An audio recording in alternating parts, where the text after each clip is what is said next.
Hello, sports card collectors and investors, my collectibles friends. Thank you very much for joining me today for another episode.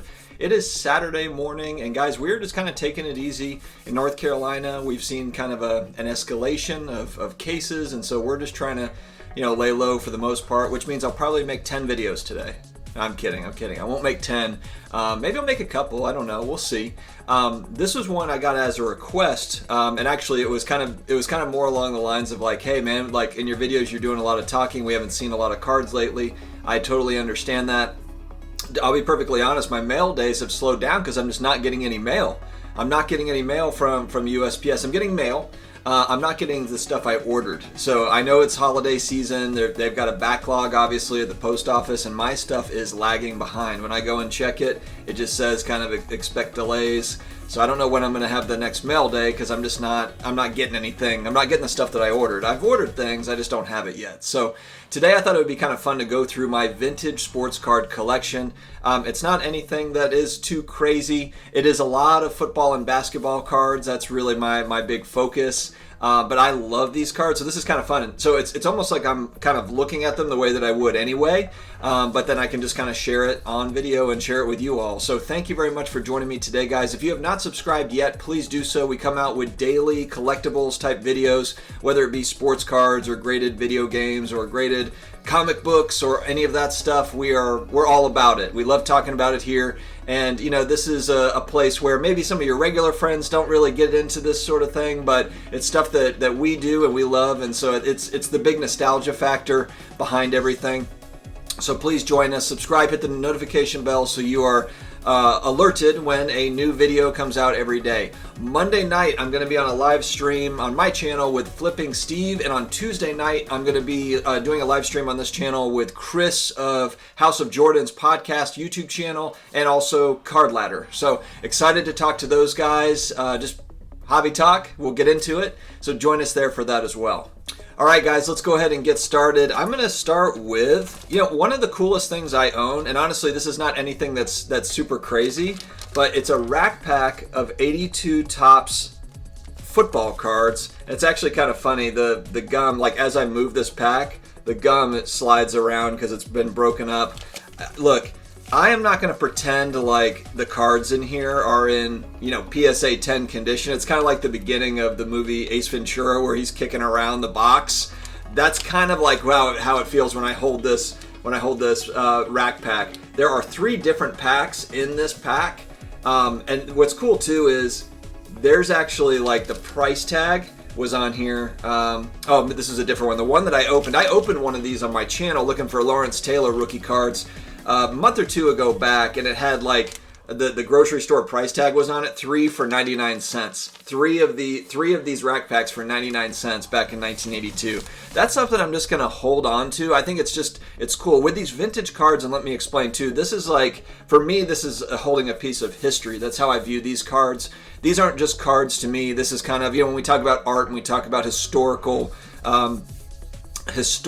artifacts, for the lack of a better word, that's what these represent to me. You see a lot of these Hall of Fame players in their youth, playing. These are mostly rookie cards, but not all of them. I'll show you a few that are not. And also, too, I should say, a lot of people think of vintage sports cards as pre-1980. There's different kind of definitions of vintage. I am including some of my late 80s stuff that's a little bit more on the rare side, but I wanted to include those for kind of the audience that might, there's some of my audience might think 1990 is an old card, so I wanted to include the late 80s stuff because I think it's relevant. All right, let's go to some basketball. So like I said, some of the late 80s stuff, I've got an 88 Fleer Larry Bird All-Star and a PSA 10. And look, guys, I was born in 81. Okay, so when I was 7, 8 years old, that's when I really got into it. These were cards that, first off, these cards weren't graded at the card shop. There was no third-party grading at that point. But these were the cards that were still pricey. This was still not a inexpensive card at the card shop in 1988, 89. And so that was one as a kid where I was like, oh man, that's, Legend Larry. And it was one that I wanted to have. And then also, look, I'm a huge Larry Bird fan. as far as Magic Johnson, Larry Bird, they've got their place in history. They really kind of kickstarted basketball coming through the 80s, and then Michael Jordan took over from there, and then it just kind of kept on going. But Magic and Larry really got basketball back on the map. During the 70s, you did have Dr. J and some of these other guys, but the interest in NBA basketball was waning a little bit until those guys came with a rivalry from college to the NBA and the excitement behind those guys. And so I think they're very important players, which is, again, I'll go to Magic here. Same card, really, 88 Fleer All-Star, but Magic Johnson in a PSA 10. This set is not as rare, but still not easy to find, especially in a PSA 10. It's Magic 88 Fleer, and I just love the design of this set. 88 Fleer is one of my favorites. So I do collect, cards out of that set. I've got a Karl Malone and a couple of others.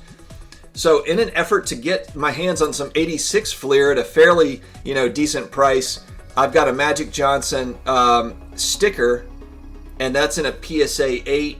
It is tougher to find kind of the higher grades. The 8s are not as tough to find, but once you start going above 7, and I'm just thinking over time, these are long-term holds for me. These are not flips by any stretch of the imagination. I want to be looking at this in 30 years and just thinking like, man, I remember those guys. They were amazing.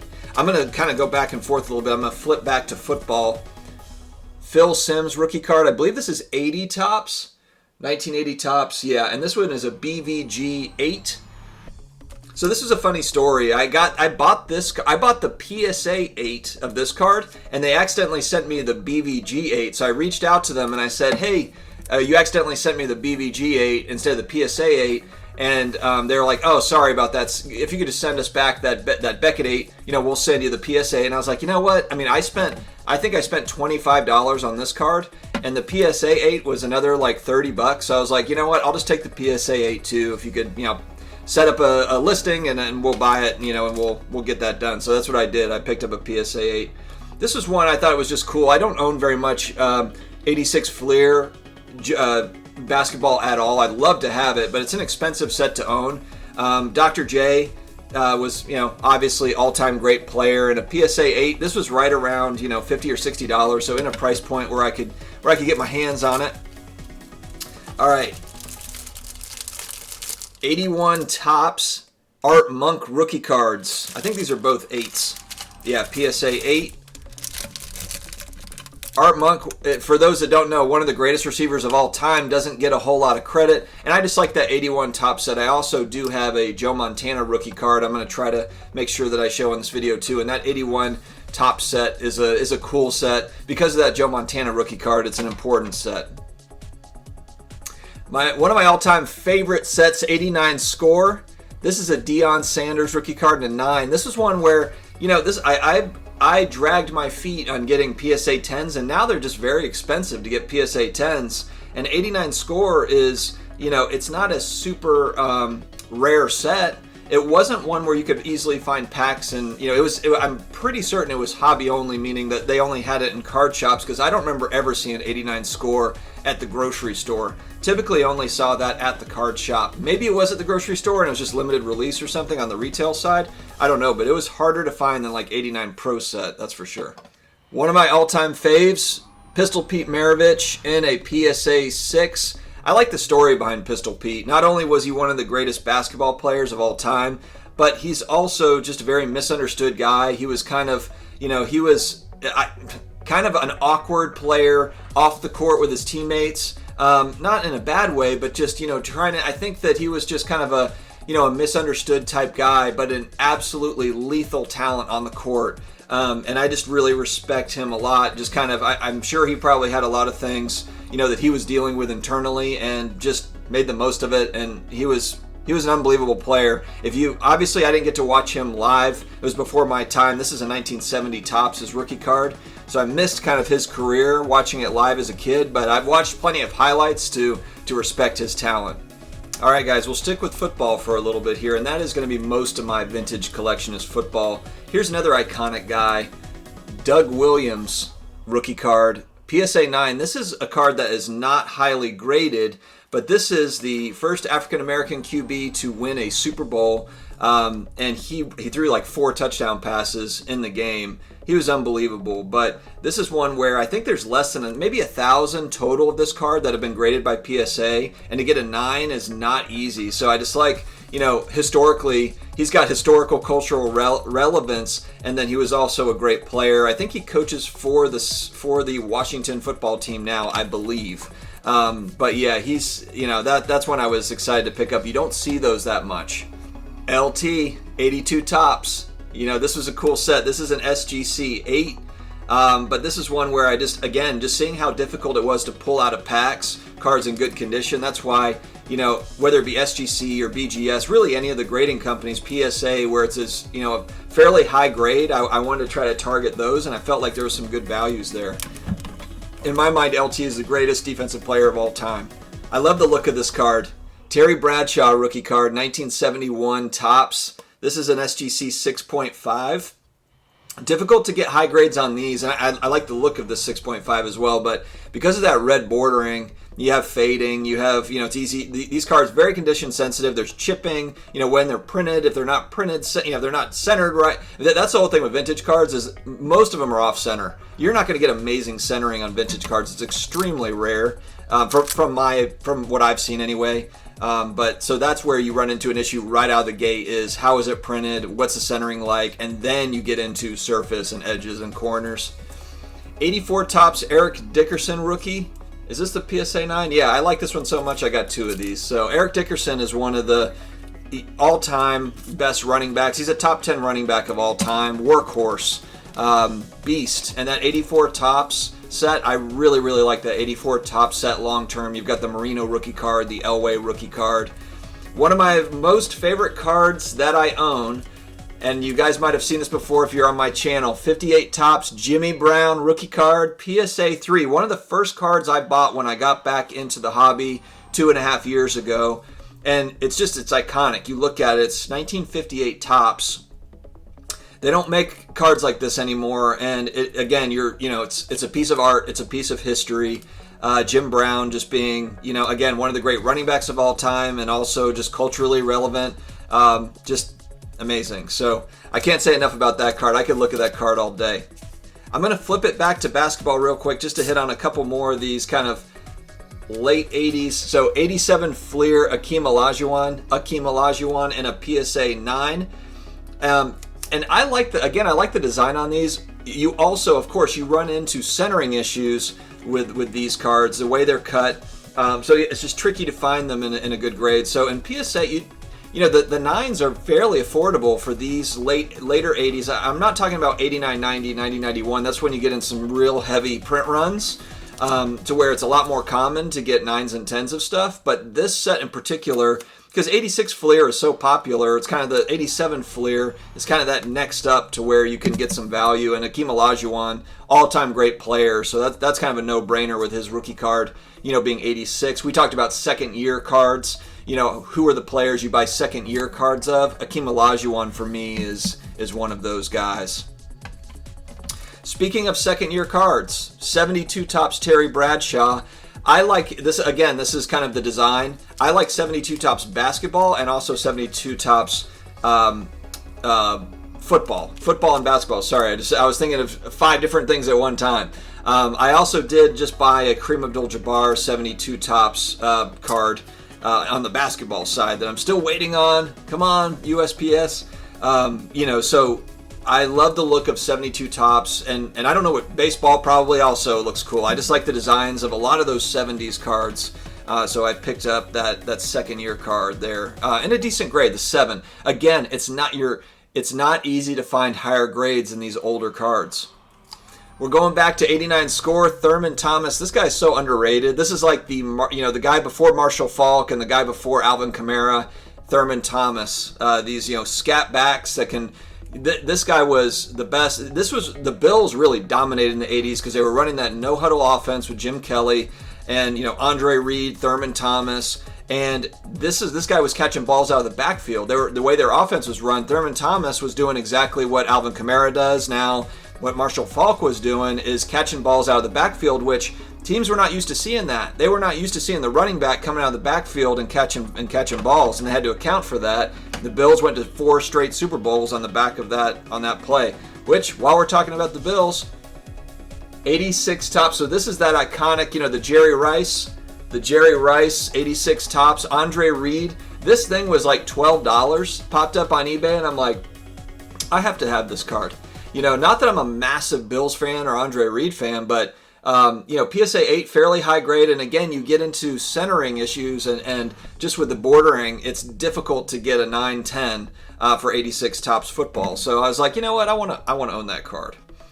81 Topps Joe Montana rookie card. It is an iconic football card if you're talking about vintage, and this was kind of on the brink of vintage for a lot of people, just being post 1980. But 81 Topps.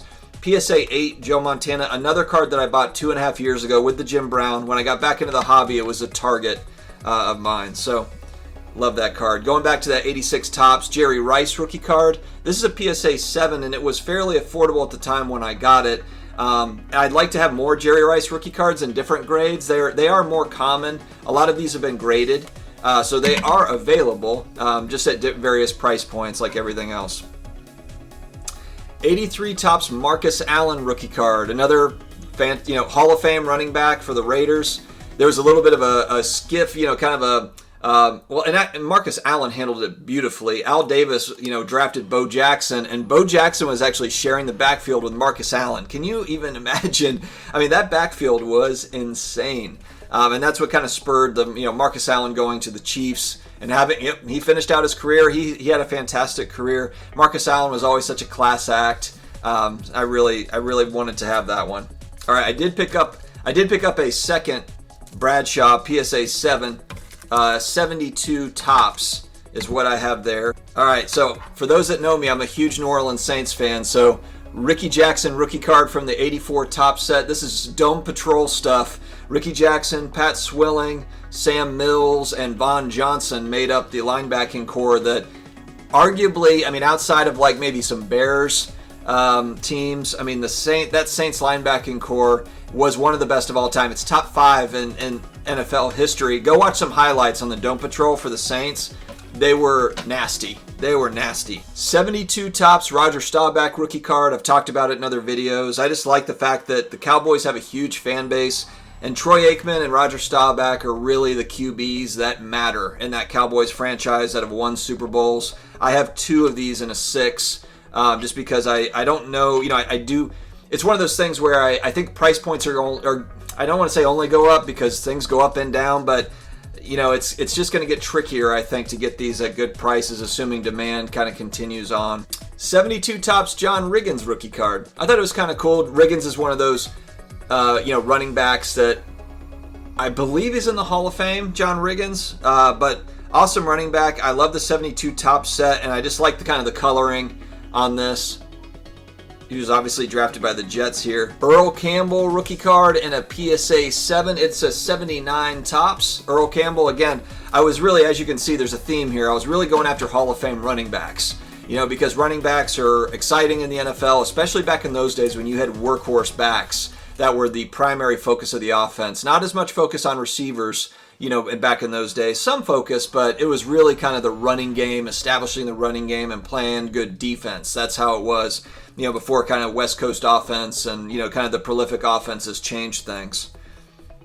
Phil Simms rookie card in that 8, like I was saying in my earlier story. Got the BVG 8 and wanted the PSA 8, so I got it there. This is an LT rookie card in a PSA 7.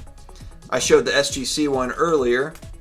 82 Topps, picked up a couple of these.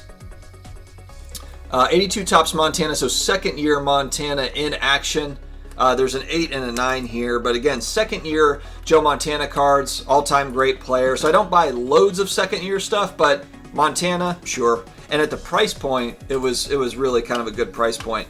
This one slipped in here, guys. I'm a Drew Brees fan, and it is an 89 score type look of a card. I just thought it was an amazing card, and I got a great deal on it. It's a 2019 Panini Score, so it's kind of that, I'm assuming that's 30-year anniversary. Do I have that right? 99, 30-year anniversary. It's numbered out of 50. It's got a cool gold border, and it's a PSA 10, and this thing was like $50. So I was like, as a Drew Brees fan, I thought, man, that's a cool card to have, and it's that 89 Score look.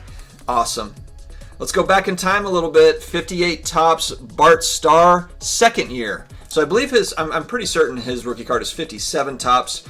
PSA 6, and again, once you start going to 50s cards, you're not going to see a lot of them out there. There's some, but pop reports are very low once you get into the 50s stuff. Very, very low. 72 Topps Jim Plunkett rookie card. Jim Plunkett's one of those guys, again, kind of a up and down career, to where, people want him in the Hall of Fame, some people don't, it's like one of those things, but again, 72 Topps. As you can see, there's a trend there. I'm a fan of 72 Topps, and I love it. Another guy I'm a huge fan of, Steve Largent, been through a lot in his life. There's a really good 30 for 30 or a football life on Steve Largent. ESPN, I believe, did, or NFL Network. Check it out. Just kind of chronicling his life and some of the things that he had to go through and get over. Unbelievable guy, great story, just a good guy. And this is his rookie card. Nothing too special as far as it's a PSA 7. So this is a popular rookie card with football card collectors. And it's obvious why. He was kind of the Wes Welker before Wes Welker, the Julian Edelman before Julian Edelman. It was Steve Largent. All right, this one not quite as vintage, but I wanted to include it. 89 Topps Michael Irvin rookie card. So 89 Score Michael Irvin rookie cards have gone wild. I have a rare copy. I've got a full binder of 1980 Score Raw that I bought again 2.5 years ago, where I've got the raw copy, but I don't have a graded one. That was one where it's like, man, I should have got that when back then, because the price has really gone up a lot. So the next best thing for me was PSA 10, 89 Topps Michael Irvin rookie card. Obviously, Hall of Fame receiver. Still, he's an analyst, still involved in the sport. Doug Williams, another one. I showed the 9 earlier. This is the 8. But again, it's you just don't see too many of those. There's not that many that have been graded. So I like that one as a long-term hold. And then also, it's a piece of history. Another LT rookie card, guys, and an 8. As a Saints fan, gotta have Archie Manning. Archie Manning rookie card. In a 6, this is another 72 Topps. 72 Topps was a big year for football card. This is Archie Manning's rookie card. Other than Drew Brees, this is the best Saints QB maybe ever, and the most beloved outside of Brees. Just a great guy, and then obviously 2 sons that are Hall of Famers, or will be Hall of Famers, I should say, with Peyton and Eli, and maybe even a grandson that's going to play NFL. It's like the QB family is insane. But I had to have one of these. Very affordable. But, there's a lot of fans that like Archie and collect Archie. So it's not, and again, you don't see, because there's not loads of these that are graded, it's not the easiest card to find. Going back to that 89 Topps, Barry Sanders Topps traded in a PSA 10. Again, not a super rare card, but it is more rare in a PSA 10. So I wanted to have it. Barry Sanders, to me, I grew up watching Bo Jackson and Barry Sanders. Those were the best running backs in the NFL when I was young. And so those are my guys. So 84 Topps Howie Long rookie card in a PSA 9. What I found was, and this was a couple months back when I got this one, but a lot of these PSA 9s are pretty affordable. If you go to a 10, you're paying quite a bit more. A lot of times 8, 9, 10 times the price of what you would pay for a 9 because of the scarcity. But the 9s, if you just want to have one and you want to have a high grade, they are fairly affordable. I don't know what they're looking at now, but fairly affordable. Let's throw in one more Art Monk rookie card for good measure. 81 Topps in a PSA 9. Mike Singletary rookie card, one of the best linebackers of all time. 83 Topps rookie card in a PSA 8. Again, very affordable. I don't know where they are now, but just a really cool card of an all-time great player. The all-time sack leader, Bruce Smith, in a PSA 9. 86 Topps. So, it's classic set. The all-time sack leader. So what else can you say? I mean, look, again, highlights on Bruce Smith. If you never saw him play, he was an absolute monster. And I'm going to end with a guy. Sadly, LT ended this guy's career. Joe Theismann rookie card, 1975 Topps. and a PSA 8. Another card that you just don't see a lot of. There not a lot that have been graded, especially in high grades, if you're looking at 8, 9, 10. So it was one where I thought, I want to have this card. All-time great QB for Washington.